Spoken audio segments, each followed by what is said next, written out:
am Mara Webster with In Creative Company, and today I'm thrilled to be talking about the movie Fear the Night with cast members Gia Crovatin and Travis Hammer. And Gia, starting with you, there's kind of two different scopes and spaces that you're playing this character, because there's a lot of lightness and a lot of joy at the beginning. It's a group of women off on a bachelorette weekend before they're under threat. And so I was interested in how you developed and shaped your performance for the beginning act of the film, and who you wanted her to be in that sense of who is she in her day to day before there's a threat upon their lives once the film develops. Yeah, that's a great question. Thank you for having us. I think something that spoke to me as a general theme of the film was the feeling of being an outsider. And I kind of looked at Mia as an outsider in this group of women, even though she's grown up with some of these women and she's friends with them. I think, like Tess, she also feels kind of like she doesn't quite fit in.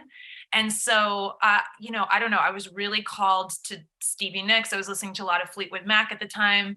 And like that witchy woman, that magic woman, and kind of, there's something about this movie that's about finding your superpower and how that's going to be able to take you from what you think you can do to what you actually are able to do.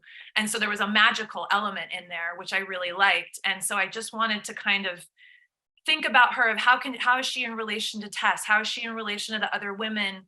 And then how does she transform into someone who thinks that maybe she can help save her friends?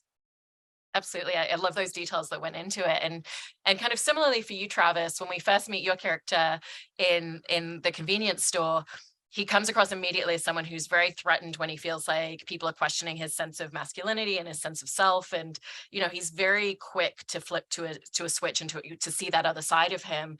And I was interested in how you went through the script and found little details, things in the language and the way he speaks, the detail about having not really ever had access to money and this being an opportunity for him, and what that means to him, to really flesh out a lot of that backstory and where a lot of that insecurity in his masculinity stemmed from for you. No, I didn't. I didn't. No, I think the process to a great degree is reading the script over and over, just with the intention of understanding Neil's intention of, like, what is here, and allowing identifying and understanding just simply what is being presented. Wounded asshole, and just simply opening up that door in my own brain, or emotional past, if you will, versus trying to I don't want to say, like, I don't know that there's a need to fabricate things if you simply identify, even without the use of a stronger, unique, specific vocabulary. Yeah. I understand what is happening on a primal level, and now me just has to get out of the way of that. I kind of love that. And Gia, going back to something you were saying as well, in terms of Mia being very much like the outsider of the group, I love that detail when she, they first get there and she immediately is like, who wants a tarot card reading? And so for you, was that kind of one of the ways that she tries to connect and ingratiate herself into being more central in the group? Yeah, I think so. I mean, that was my actual deck. I love to have fun with tarot cards, and I love to bring little pieces of my life onto a set if I can offer up anything, because it just makes me feel like I'm landing myself in the environment. But yeah, I think Mia's like, I think there's an important factor with Mia's character in that maybe the audience doesn't take her as seriously when the movie begins. I mean, she's wearing a crop top, she's, on her phone, and life is just happening to her, and she just happens to be invited to this thing. And I like the idea of, like, kind of the people you don't expect to come and be like people who save the day, or help to save the day, really are the people who are supportive and who are like, no, let's really do this.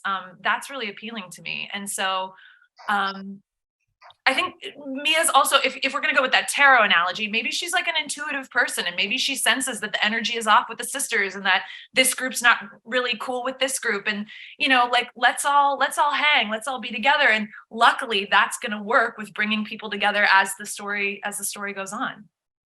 Absolutely. And Travis, I wanted to ask you about, because you're having to deliver a number of scenes where your character in essence is almost fully concealed outside of his face because he's got the hood up, he's got the mask on before he pulls it down later on. And I was just interested in kind of the dynamic and the challenge of delivering scenes like that, where you're so used to being able to rely on your full physical self in scenes. And then all of a sudden it's like really communicating so much from just right here.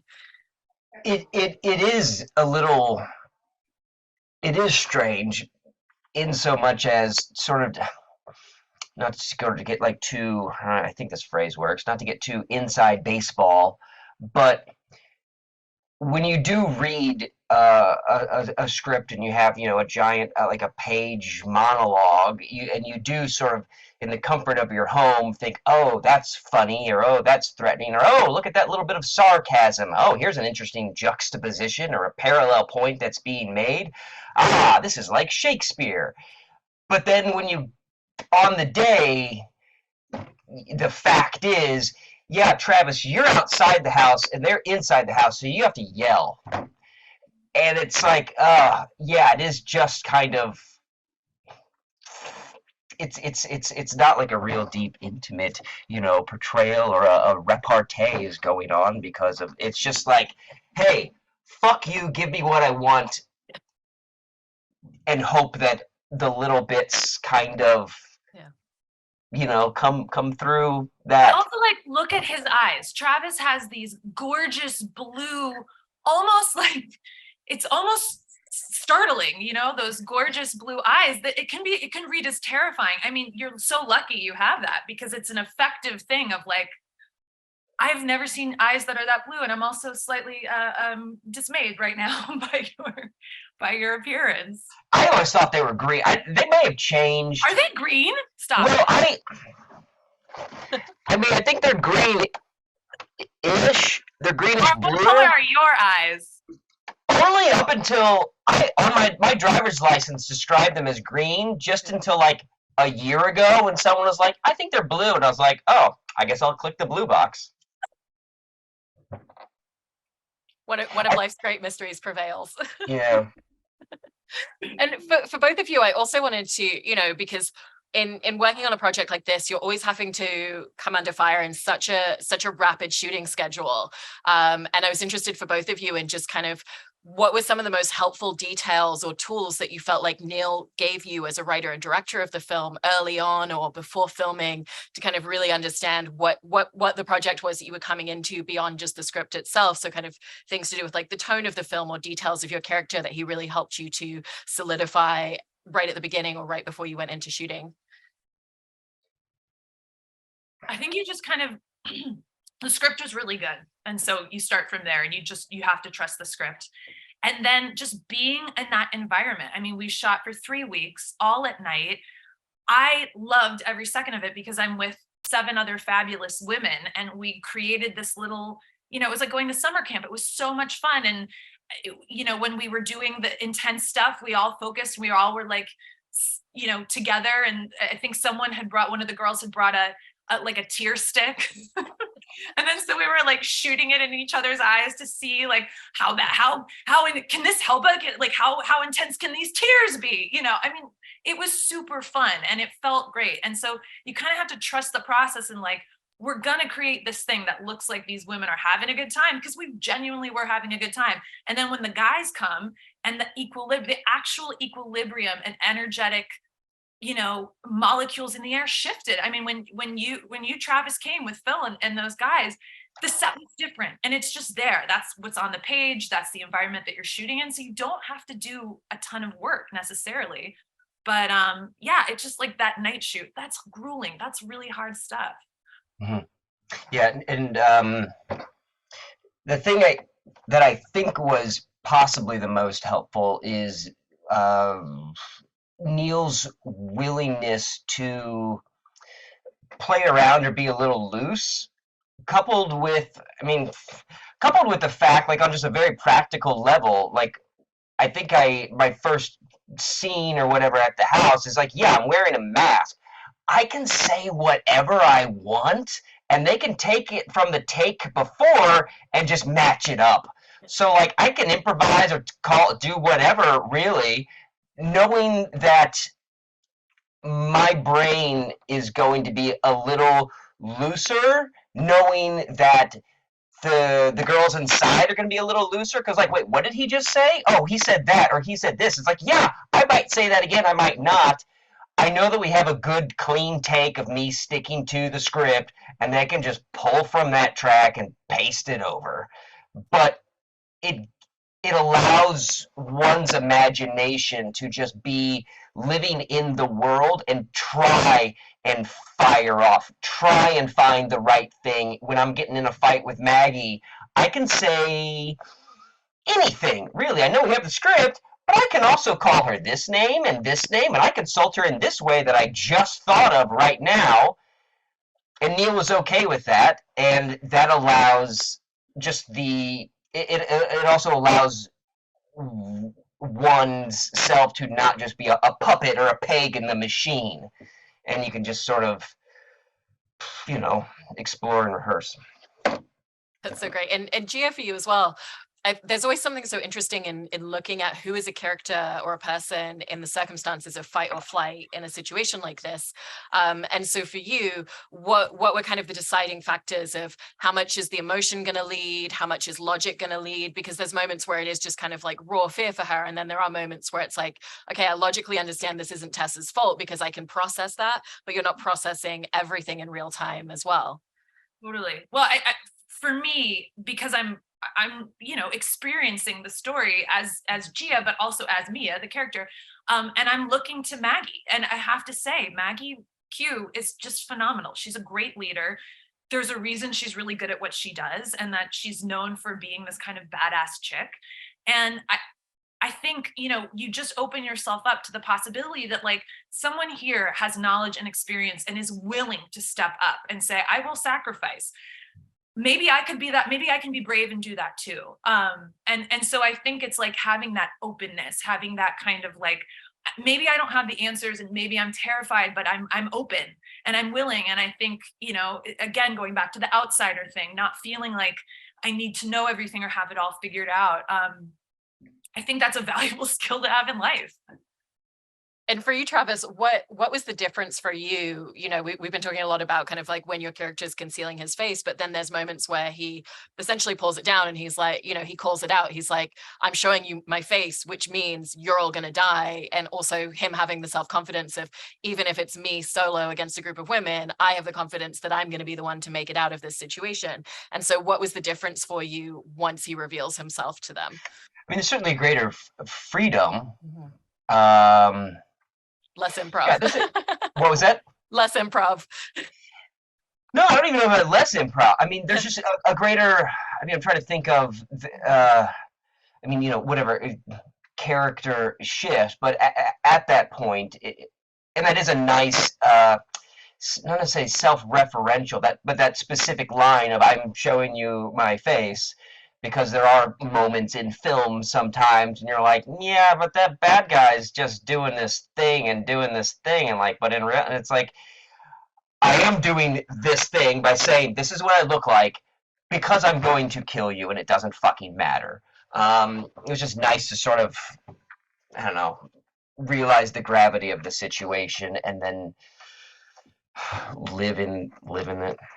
I don't know if that answered the question. I forgot the question was. Did you think, because there's a reference to this kind of like attempted heist having been something that's been a 6-month plan. Did you think your character was someone who'd kind of like sat there for 6 months meticulously planning it, or it was like, I had the idea and it's just like 6 months is when the time was right to make this move? It takes me 6 months to, rearrange my goddamn bookshelf. So you know what I was going to say? This is not on the level of, Mission Impossible, but you know what? It kind of is, and sometimes it does take 6 months of actually just thinking about things, and yeah, I don't think this was just some, run of the mill, hey, let's just rush in there and do it. But I don't know that they're having, production meetings every week, him and the dudes over a pack of beer. But yeah, it takes 6 months to figure out how is this going to go down and how is this going to go down. And I don't know, it's weird. Like I've never raided a farmhouse before, and I imagine I would have to think about it carefully if my intent was to not get caught. Glad to hear you haven't drawn from real life experience for it. Yeah. And Gia, for you, your character, the group is in a discussion at one point about who's going to be the person that is going to try to leave the house by themselves and essentially be laid out as intentional bait.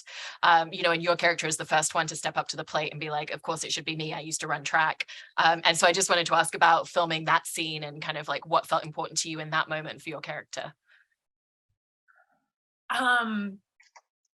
I I'm an only child, but I love the company of women, and there's a sisterhood bond that has followed me through my life. My best friends are like my sisters, and there's nothing I wouldn't do for a fellow friend in need. And I think some of the women who were on set are actually, people we know here. I'm a New York based actor, so they're New York actors, and I have a deep historical connection with them. And you just really believe in the situation and say, I'm willing to put myself on the line for you. That's how much I care and how much it means to me to be a human being. And I think it's a good statement in life to hope that you would be that kind of person that would make the ultimate sacrifice. I don't think that Mia goes into it thinking like, oh, I'm here to be the savior. I think it's a genuine moment of realization for her. But I think she also is buoyed by the fact that she sees Tess. Tess is like, okay, I'm going to help. I'm going to take this on. And I think once her friend Esther is kind of out of the picture, best friend Esther is out of the picture, it's kind of like, there's no other choice for me. It feels kind of inevitable for her. So that's how I thought about it as an actor and kind of worked it out in the script. And then, I've got Ito's face, I've got Roshni's face, I've got Brenda's face, I've got Kat Foster. My God, this woman, she brought it every single take. I don't know what is inside of her. She's a magician. And it just is like, all I have to do is be with these women and it's there. And I want to help save the day. That moment also has one of my favorite details of the whole movie, just because it's so realistic in terms of practicality. Hair tie? The hair tie moment. Yeah. Was that something that was in the script, or was that something that was kind of figured out in the moment? No, that was actually something that we were sitting around, and I think I had said, Mia would never just run with her hair. I mean, because we shot the running scene first. And I said, well, she's got to have her hair up for this. And I was like, if she's a track and field person, she's had her hair up. And so Neil was like, oh, okay, so how can we kind of regenerate that? And I was talking with Roshni, and Roshni's like, well, I can offer her a hair tie, because it was after. We shot that after I was already running. And so we're like, beautiful, let's do it.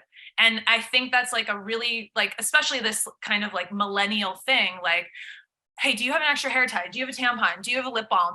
That's something that women use as a shorthand for like, I got you. And so it was very organic and awesome. I'm so happy that you picked up on that moment. Thank you for saying that.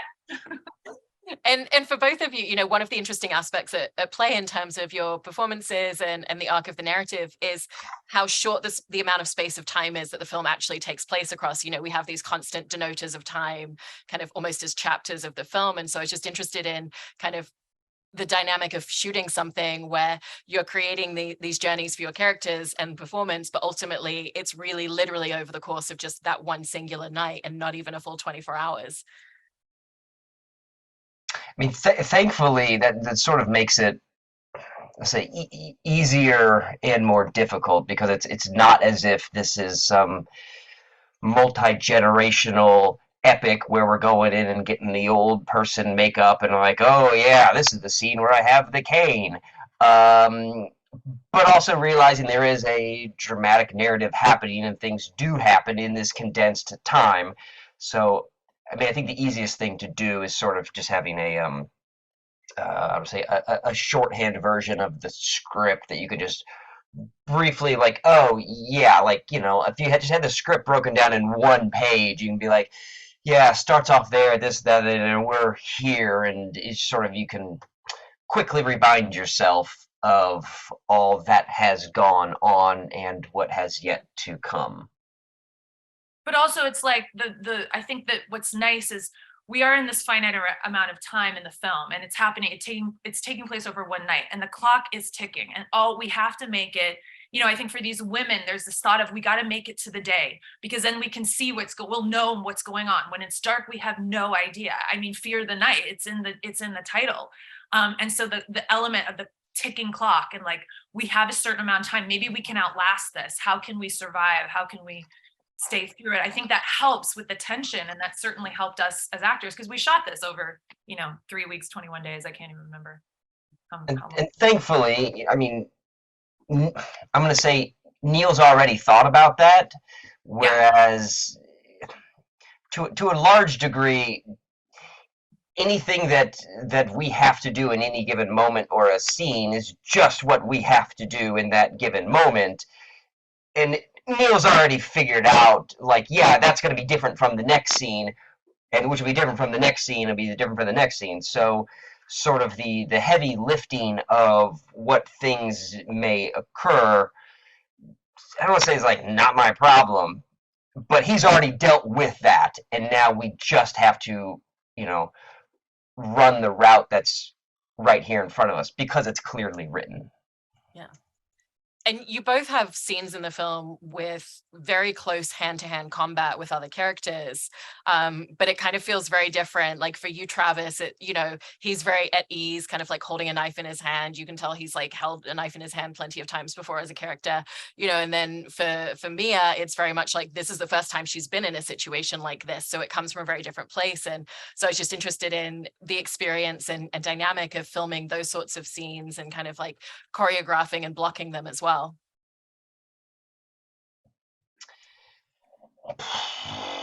Yes. It's a good answer. I think. I mean, yeah, I think that's a conversation that you have on the day with the stunt choreographer. And thankfully, you know, I'd like to think that everyone in the film that has a weapon in some degree has enough experience of just pretending to be someone else in different circumstances that would be like, oh, I'd probably do this, and I'd have to do this, and because of this and that and the other thing, and it just, you know, some domino effect leads me to, I'm gonna hold the frying pan like this as opposed to that, and there's just a looseness going on that everyone's able to yes and each other. Yeah, for me, we shot that. My particular scene with my fight was the very last thing that we shot, and I remember I'm very physical with a fellow, and he was a professional stuntman, and I kept apologizing to him, saying, I'm so sorry, are you okay? Are you so sorry? And he's like, I'm giving you permission to let it rip. Don't apologize anymore. And it was like a real lesson in like, oh yeah, like let's keep this. There's a reason here. You know, Gia, the person, was coming through and wanting to kind of nurture and take care. But once that stuntman was like, this is my job. Okay, I'm going to be great. Let's nail this. Let's get it done. You know, the clock is ticking. Producers are walking around like, when are we done shooting? But once it was that freedom to let it rip, and it was the last night, and, you know, it kind of was, it felt really good. I really like doing my own stunts. It felt really good. And also for you, Gia, you know, and this is diving into spoiler territory for your character, but in essence, before she puts her life on the line, she admits to Tess that she's always had feelings for her, but she's kind of never had the confidence to tell her out loud. And it's kind of really lovely because then you can like go back and look at earlier scenes and just see like these little idiosyncrasies between them. And so how did you want to play that in the earlier scenes, knowing that it hasn't been revealed in the dialogue? You know, your character hasn't even revealed it to her. So in essence, she's carrying it as a secret as well. Yeah, Maggie is an action hero, movie star, model, beautiful woman. I mean, any human alive would be attracted to her and would have a feeling of like, wow, I just can't stop staring at you and thinking about you.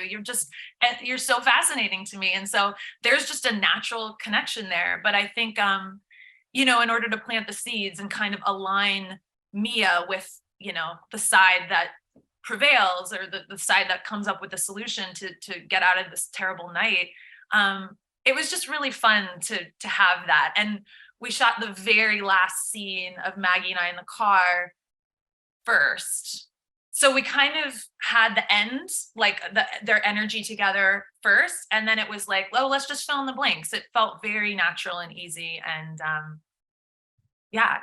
how can you not fall in love with Maggie Q? And for both of you in making this film and doing this project, what did you find to be the most challenging aspects at play for you as actors?